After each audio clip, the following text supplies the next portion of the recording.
Greg Bishop with the Center Square here in Milwaukee for the Republican National Convention, joined by Congressman Dan Meuser from Pennsylvania. Congressman, thanks for taking time with us here. I wanted to start off by getting your reaction to some of the latest news about the assassination attempt on Donald Trump's life last week. Obviously, a lot of calls for the Secret Service director to stand down. Your thoughts? Well, I'll tell you, I was there on Saturday. It was a tragic scene. Fortunately, it could have been a lot worse. The president missed being assassinated by about a quarter of an inch. There was initially a good amount of panic that took place throughout the crowd, as you can imagine, as we're being fired upon, and the president was hit. The president hit the deck when he got up and lifted his fist with blood on his face and had those leadership instincts and strength of character to do that in such a moment. It lifted everyone, and people went from crying to chanting USA, USA. It was remarkable, and I will tell you I think that spirit has been carried right into this convention in a significant manner. Yeah, what we're learning about the lapse in security is highly disturbing. Very disappointing, to say the least. I mean, deadly. We did lose a Pennsylvanian. A Pennsylvanian was tragically, fatally shot, no more than 25 feet behind me. So he was a great man. He died shielding his wife and child. So, and there were serious mistakes made. Everybody's admitting that. Right now, however, the Secret Service director is not being forthright. I mean, claims are going to be forthright. We needed to initially get a subpoena to have them appear on Monday. There was no initial statement that some things went wrong. We're going to fix them. That building was 150 yards away from where the president was going to stand on stage.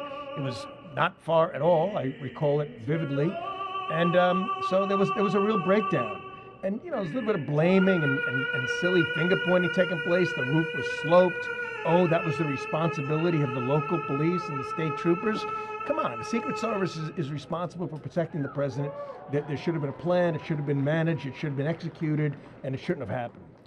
How does this change the rhetoric moving forward? Of course, the motive not quite known. Still a lot to be learned about the shooter. But when it comes to the president and some of the language he used, and even Donald Trump, some of the language he's used, do you see that Saturday's events are changing how people approach politics? Well, I hope so. And I've come out a number of times now, and I'm challenging the DNC as well as the Biden administration to let's stop the personal attacks and let's actually have a policy debate.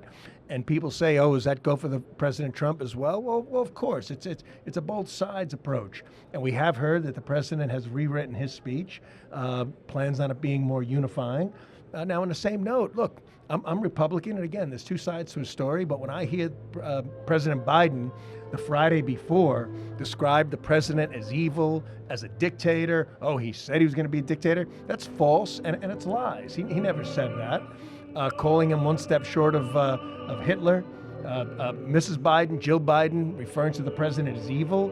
I mean, there's no place for that sort of very, very inflammatory language. And frankly, you don't hear the president making such generalizations.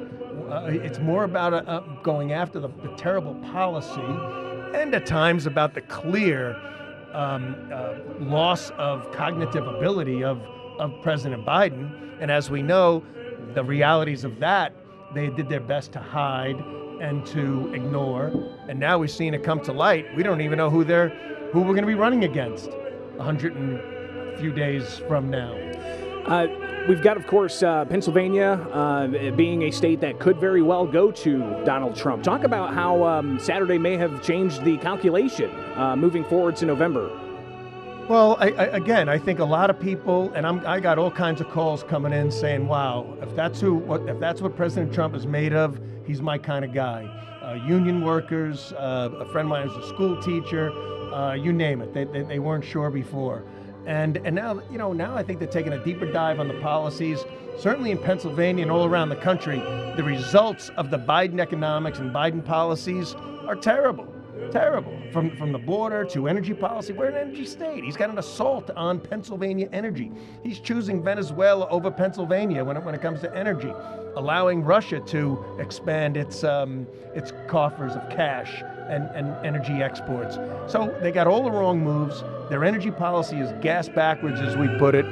And with the inflation that exists in Pennsylvania, Pennsylvanians have a tremendous amount of Biden buyer remorse, and we're in good shape. I mean, we're not going to lay down. We're not going to give them an inch, because frankly, we saw what happened last time, and they pulled a number of actions that I arguably would say were highly inappropriate and unfair, and gave them an advantage in the last election.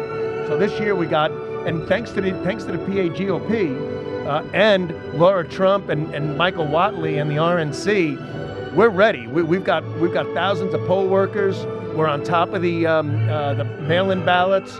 We got a significant protect the ballot initiative. And I'll tell you, Lawrence Tabus, our chair, and the RNC, who I mentioned, and the two teams working together, we're not going to be caught sleeping this time. I'll just put it that way. And then finally, your thoughts on this convention. It's been an interesting one with the guests on the stage. Does this really show the GOP is a big tent party?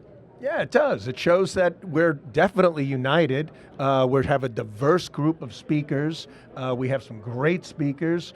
J.D. Vance is going to come in and help that effort, and the president's already told me he's going to be in Pennsylvania a lot.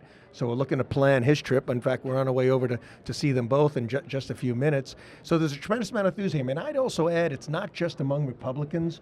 I mean, our outreach is for Americans. We want this to be an American election, and we want to be that big tent and let the other side be the big top. Congressman Dan Meuser from Pennsylvania, thank you so much for taking time with us here at the Republican National Convention with the Center Square. Thanks, Greg. Great being with you.